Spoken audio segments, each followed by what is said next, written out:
What's up, everybody? Anton here from dropshiplifestyle.com. And in this video, I'm going to share everything you need to know about high-ticket dropshipping for beginners. And this is going to be a complete guide.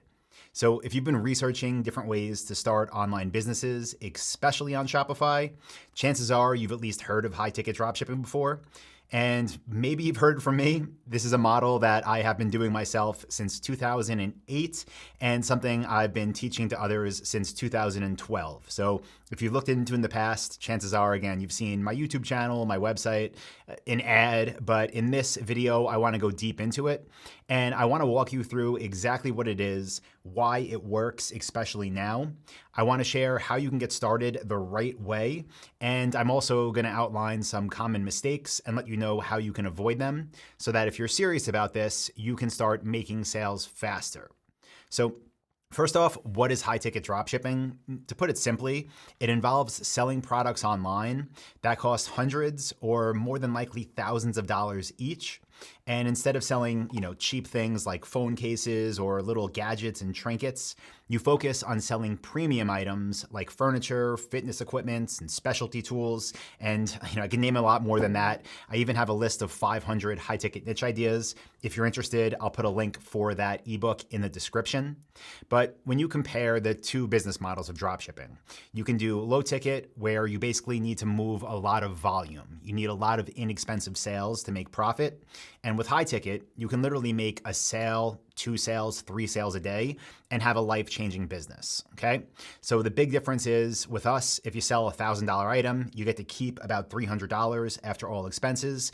And if you sell, again, a cheap item like a phone case, maybe you keep $3, right?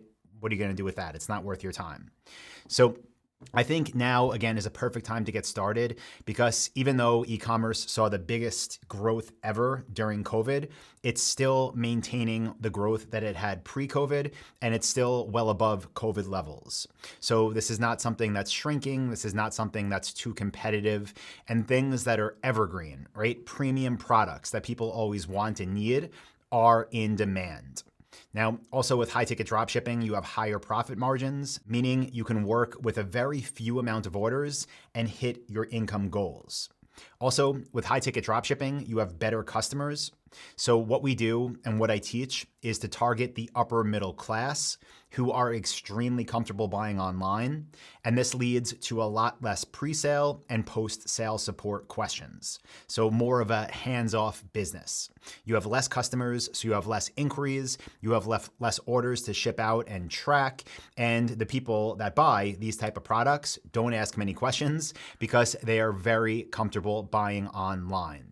So if you're looking to get into e-commerce, specifically dropshipping, and you want to generate more profit per order with lower volume, this is the right model. So like I mentioned in the start of this video, I want to cover the 5 steps that are extremely important and that everybody needs to know. So step 1 is choose a niche. We want to find a niche that's in demand, that has solid profit margins. Step 2 is to find suppliers. These are suppliers that are going to stock these products in the country where you want to do business, who are willing to work with online retailers like us and like you. Step 3 is to set up your store. For this, I recommend Shopify. It's my go-to platform. I've been using them for well over a decade now, and they are just hands down the best. Step 4 is to drive targeted traffic to your store using both free and paid methods. Step 5 is to process orders. This is where you have your suppliers ship the products directly to your customers. You never see them, you never touch them. It is totally hands off. So let's start with step 1, choosing the right niche. And this is definitely one of the most important steps. You can almost think of it as the foundation of your business, right? If the foundation isn't solid, everything you build on top of it is going to crumble at some point. So what I've done and really perfected over a decade now is create a checklist and always stick to it for products that work for high-ticket dropshipping. So the criteria we look for is that these products will sell between $500 and $5,000. That means that's what the customer is paying you. The next thing we look for is, do they have healthy profit margins? And we want at least 25% net profit after all of our expenses are paid. That includes cost of goods sold, so the product, that includes advertising, that includes shipping, that includes everything. We want to keep at least 25%. Also, we want to pick niches that are not tied to any major brand names that will just block new sellers and that are too competitive. So if you, for some reason, thought, oh, a phone is a high ticket product, let me sell iPhones. Good luck, right? Same thing with headphones. If you want to build a headphone store, good luck. You're competing against a few brands that dominate the market. Now, finally, we want to sell in niches that are evergreen. And what I mean by that is that people buy these products week over week, month over month, year over year, so that once we build something successful, we can have that for life, not just for a season out of the year. So some examples of evergreen niches and niches that really fit all these criteria would be outdoor furniture, commercial kitchen equipment, even home gym setups. They all meet these criteria. Now, I told you I would mention some mistakes to avoid, and some of the things you want to make sure you don't get into are niches with low demand, meaning there's not many people searching for them. You also want to avoid niches with lots of seasonality for the reasons I just mentioned, and you want to avoid niches that have a high likelihood of damage while in transit. So think things like fragile items, maybe expensive china, right? The people use for Christmas and Thanksgiving dinners. Things like mirrors. We don't want to sell products like that because we don't want to deal with returns. Now, the second step here is finding and building relationships with these suppliers. And when it comes to high-ticket dropshipping, suppliers really are your business partners.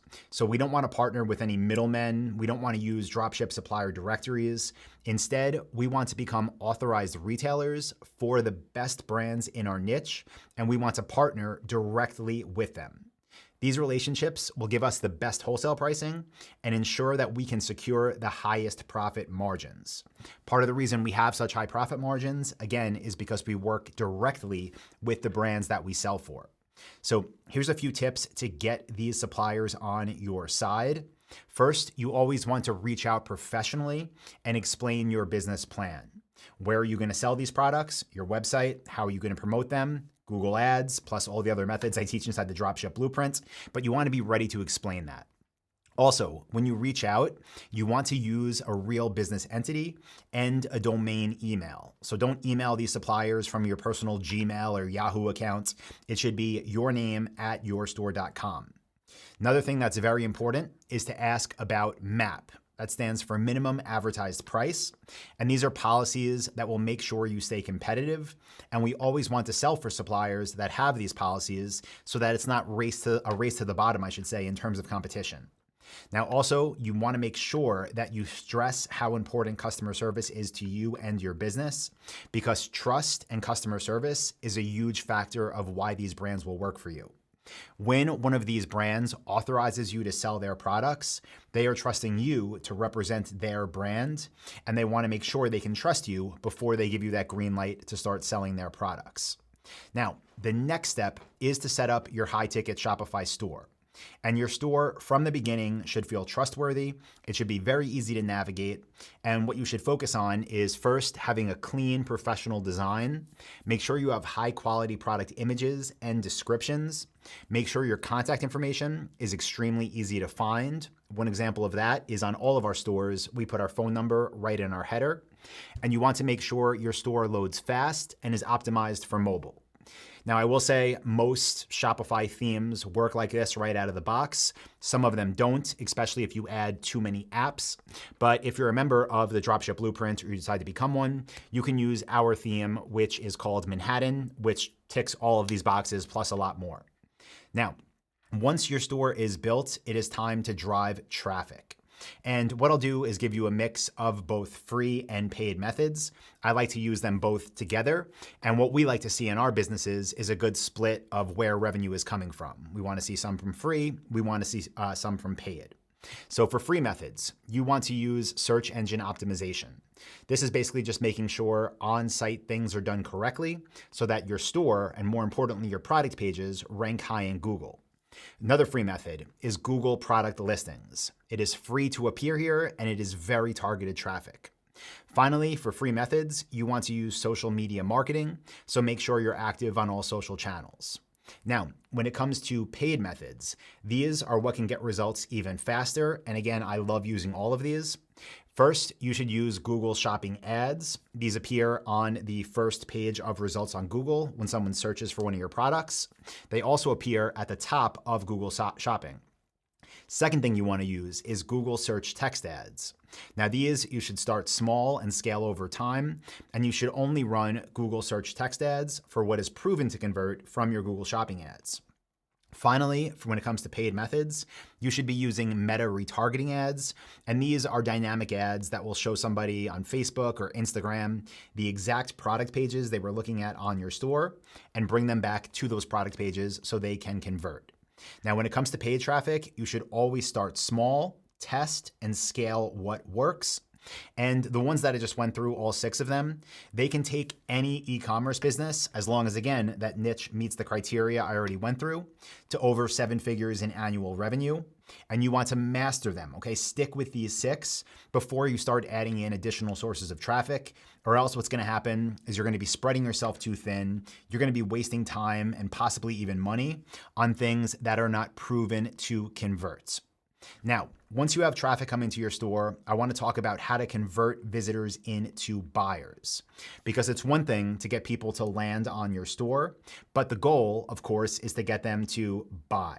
So that means having very strong product descriptions that focus on the product benefits. That means having extremely clear shipping and return policies so your customers and potential customers know what they're getting themselves into. It also means having trust-building elements like reviews, trust badges, and guarantees. And it also means having email sequences set up for abandoned carts to bring people back and place their order, because not everybody is going to buy right away. And when you combined all of those conversion tactics that I just went through with a quality online store, the high ticket sales will start rolling in, and you will have a Shopify store that you are extremely proud to call your own. Okay, now that we went through all that, let's talk about some common mistakes to avoid. And these are things that I've learned by doing business myself for almost 2 decades, and also from coaching thousands of students inside of Dropship Lifestyle. So here are some of the biggest pitfalls. First, picking a niche based on personal preference instead of data. Let's just say you are super into pickleball and you say, oh, well, I'm gonna build a pickleball store. I can't tell you if that's gonna work because I haven't researched it, and you wouldn't know that either. Use data. Most of the things that we sell, I've never had any interest in, and I've picked them purely because the numbers check out when I'm going through the tests before I build a new store. I am never picking something because I have a hunch or because I love the niche. I'm picking it because I love the data. Now, another huge mistake to avoid is working with poor quality suppliers. These are suppliers that either don't have high quality products. These are suppliers that might be unresponsive and ship slow. These are suppliers that charge you for access. If you ever see that, by the way, run. That will ruin your business before it has a chance to succeed. Another huge mistake to avoid is relying on one traffic source. That's why I gave you 6 before. You don't want to put all your eggs in one basket. You want to diversify, and you want to have multiple traffic sources coming to your store day after day, turning into sales. Now, another huge mistake to avoid is neglecting customer experience after the sale. A lot of people are scared of their customers. They hope they never hear from them. You should flip that and make it so you want to hear from them. You want to ask them for reviews, and you're excited to hear what they're going to say. It's a huge part of keeping our businesses strong and having them exponentially scale over time.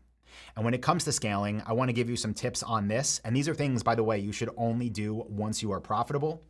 The first one is adding more and more products from more and more brands to your niche. Let's just say you wanted to sell standing desks and you find 20 potential brands to sell for.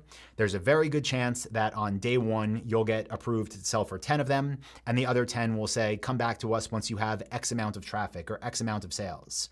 Make a note, come back to them, add them over time, your business will grow. Another thing you could do is expand into related niches. I recently posted a video about this, how we build multi-network stores. It is a great way to scale and get to 7 figures and beyond. By the way, I'll link that video in this video's description so you can check it out. Another thing you should do, as soon as your business can pay for it, is outsource order processing and customer service so that you can focus on growth while you have employees focusing on managing the day-to-day tasks of the business. And finally, using automation tools to free up your time. Tools like Zapier or Make, plus a whole bunch of other Shopify apps that are available, can really take care of most of the day-to-day activities so that you can focus on building your business.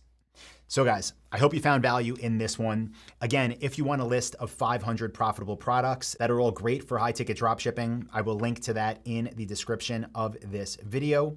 And if you have any questions or anything else you want to hear me discuss on this channel, leave a comment, let me know, and I will see you soon for another video. Thank you, everybody.